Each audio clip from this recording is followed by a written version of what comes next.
one another first. Reed is at the center of it all, his incredible mind constantly confounded by emotion and reason.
Understand and master the cosmic rays that transformed his body, to further evolve into a god with mastery over the reality.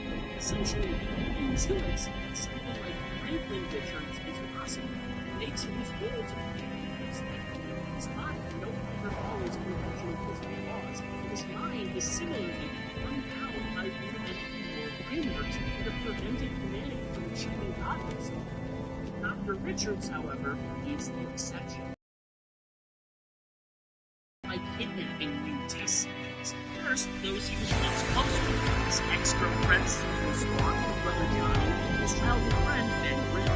He subjects them to countless experiments, using cosmic rays and mutating them to terrifying parodies of their future selves. I really want to get into that scientists go to the 50s and 60s, each of the other three his own little monster. Sue is mutated into a ghost. He can speak or touch anything. She can only interact with the outside world. So this has a community. She's invisible and intangible all the time. So he uses her to conduct spying on her. Johnny's fire erupts from the skin. It burns away his flesh and bones, and it has abuse. Using constant pain, but he gives him love.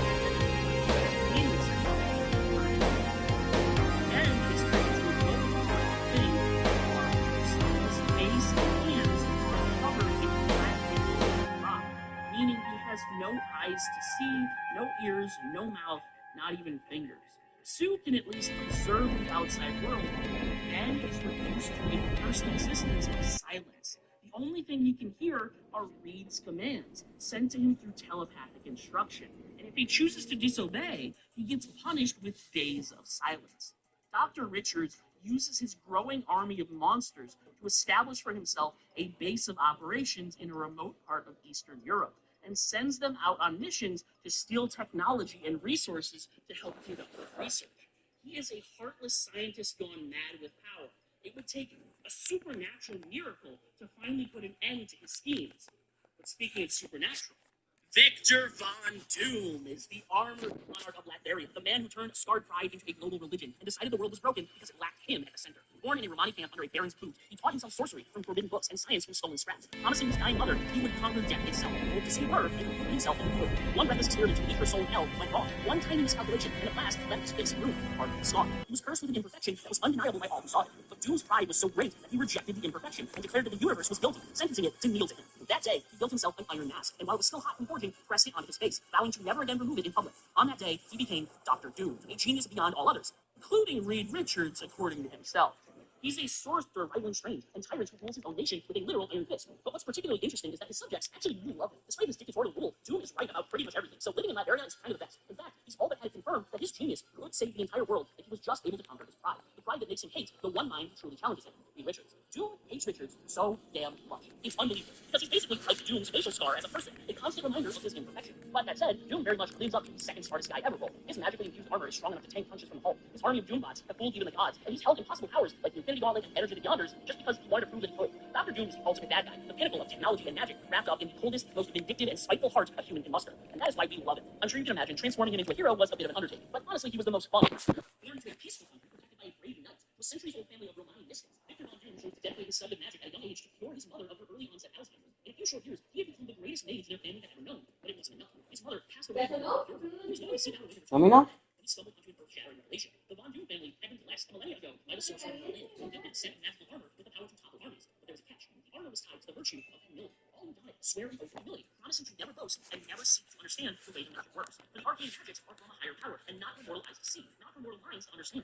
If he were to ever learn the workings of the magic that flows through the armor, he would lose it. Doom's mother was the previous owner of the armor and sworn protector of Latveria, a secret which she only revealed to him in a letter after her death. Victor was faced with a choice: accept the bonds of mortality with a humble heart and follow after his mother as the new protector of Latveria, or study the magics of the armor and use it to bring her back from the dead. In the process,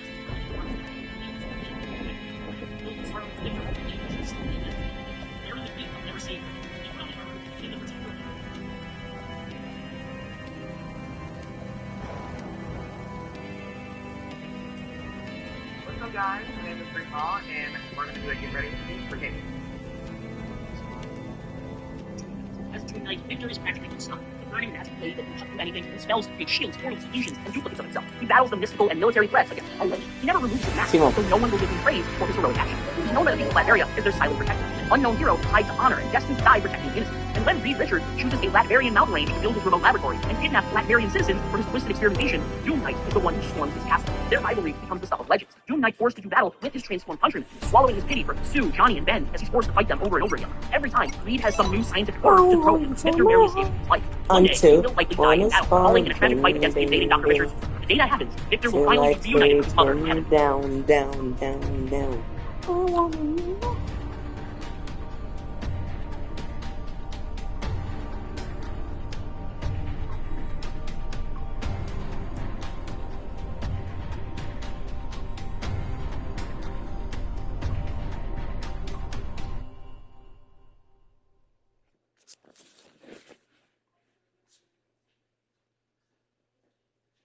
Oye, Mom, ¿cómo sé si cuándo sonó? Okay. Giving a final thanks to their courageous hero. All hail Doom. Finally, how can I talk Marvel heroes and not mention the Redhead? Peter Parker is your friendly neighborhood Spider-Man, New York's resident superhero. A thankful day, no, she went. He ran away. But he could hear the song his mama used to play.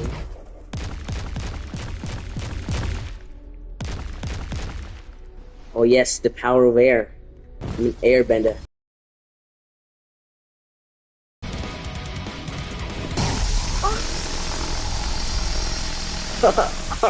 I thought to say hi.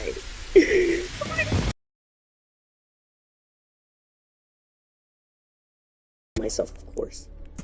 Kids, don't do this at home. This can solve into very evil stuff. Don't ever succumb to evil. You big meanie.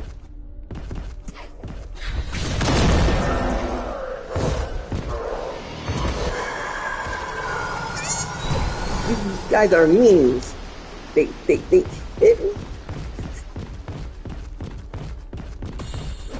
No more. You big meanies.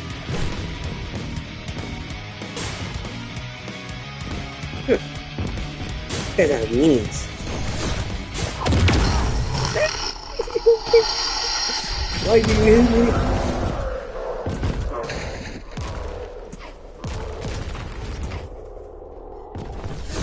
Wait, I'm having memories. It's the memories of hating a white character. So I hate so.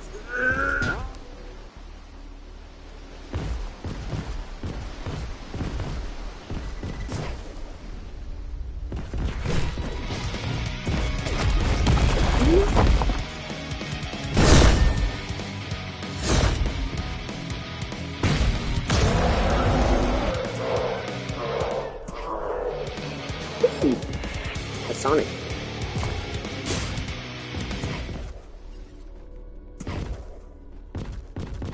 Hey Sonic.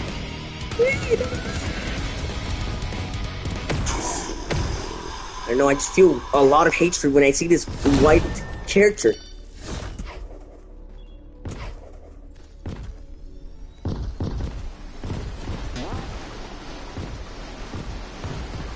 I don't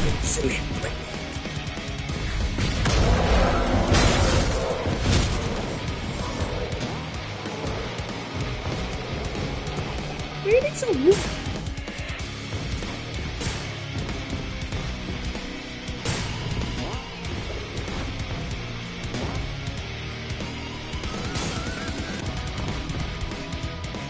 Got lag.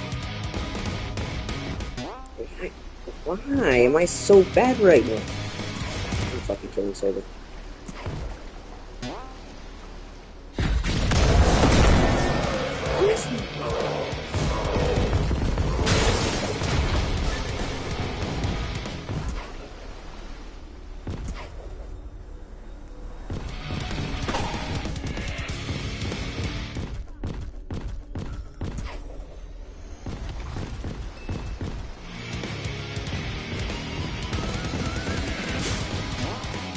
I'm not doing this shit. Like, I am laggy as fuck. While tackling the trauma of schoolwork, balancing multiple jobs, getting tangled up in love triangles, and just about any other relatable life situation you can imagine. Peter is the everyman with a heart of gold. He's a chemistry genius, forced to work at a demeaning job as a photographer for an overbearing boss, constantly late on rent, perpetually unlucky in love, and still the guy who will stop to help an old lady cross the street even when the city is on fire. Bitten by a radioactive spider during a school trip, he almost didn't go on because Uncle Ben and Aunt May couldn't really afford it. He gained the proportionate strength, speed, and agility of a spider, plus that handy spider sense that screams danger in the back of his skull, and the ability to stick to literally anything. Walls, ceilings, the subway when he can't afford the fare. He capitalized on these superhuman powers using his scientific genius, developing perfectly strong and sticky web fluid, along with wrist-mounted launchers that let him swing all about the city and instantly trap anyone with a whip of his wrist. At first, he used these incredible gifts selfishly, showboating for cash and fame, until the night he let a burglar go because it wasn't his problem, only for that same crook to kill the man who raised him. With great power comes great responsibility. This was the last lesson Uncle Ben gave on his soul, grief and guilt that he still carries under the mask decades later. Oye, mom, ¿cuánto tiempo tenía que estar el coso caliente?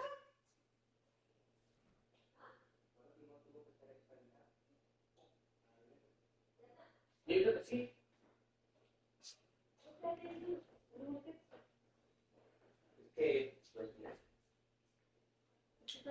No ha llegado a 250.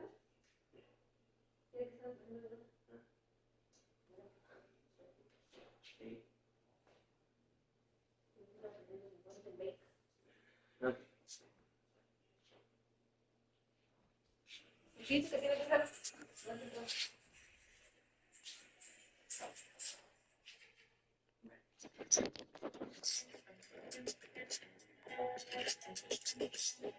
Bro has to go. So Peter fights endlessly, thanklessly, because someone has to, because he can, and because every time he thinks about quitting, he hears Ben's voice in his heart.